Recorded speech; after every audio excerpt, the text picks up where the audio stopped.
राज्यात लोकसभा निवडणुकीत भाजपचा पराभव झाल्यामुळे देवेंद्र फडणवीसांनी थेट उपमुख्यमंत्री पदाचा राजीनामा देण्याची इच्छा व्यक्त केली।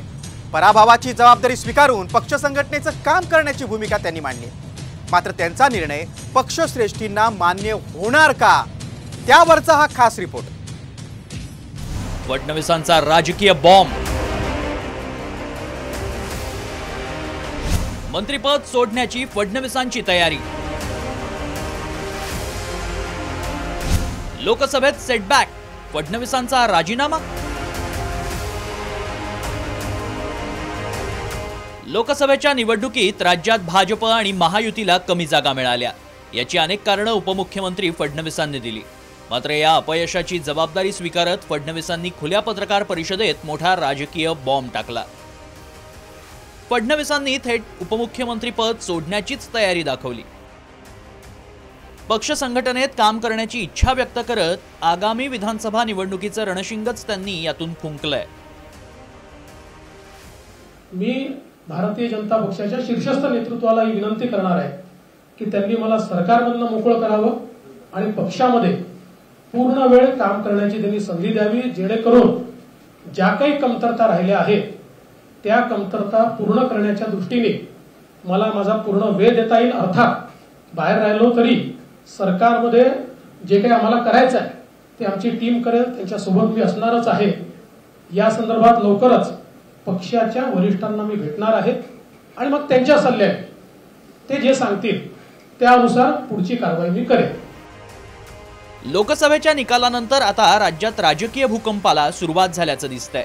त्याची सुरुवात भाजपमधून होताना दिसते। 2022 मध्ये शिंदेंच्या बंडामुळे मविया सरकार पडलं। मात्र युती सरकारमध्ये फडणवीसांनी त्याही वेळी कोणतंही पद स्वीकारण्यास नकार दिला होता।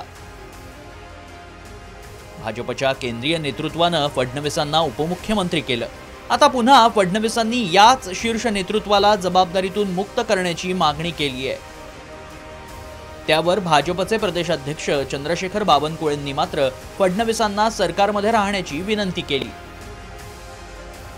या संपूर्ण राज्याला मी आपल्या माध्यमातून सांगू इच्छितो की देवेंद्रजींनी सरकारच्या बाहेर जाऊन संघटनेला मदत करायची गरज नाही, त्यांनी सरकारमध्येच राहून संघटनेला पूर्ण मदत करायची गरज आहे।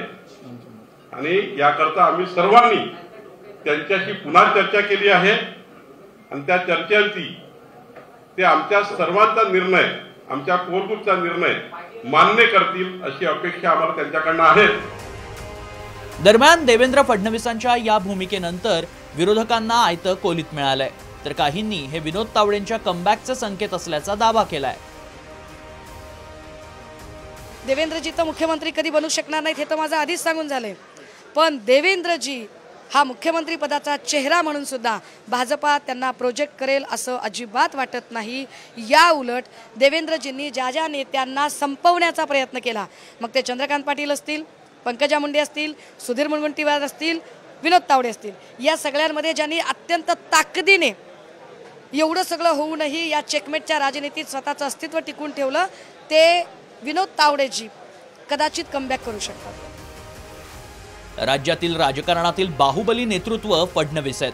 अशात लोकसभेत राज्यातील भाजपची झालेली वाताहत आणि त्यातून फडणवीसांनी दिलेले राजीनाम्याचे संकेत, यातून आगामी काळात भाजपत बरेच बदल संभावतात। भाजपतील अंतर्गत गटबाजीचा फटका लोकसभेत बसला का? फडणवीस केंद्रीय नेतृत्वाला यातून काय संकेत देतायत? यासारखे असंख्य प्रश्न फडणवीसांच्या राजीनाम्याच्या बॉम्बनं उपस्थित केले। याची उत्तरं येत्या काळात मिळतीलच, मात्र त्यातून राज्यातील राजकीय समीकरण बदलणार एवढं नक्की। ब्युरो रिपोर्ट, साम टीव्ही।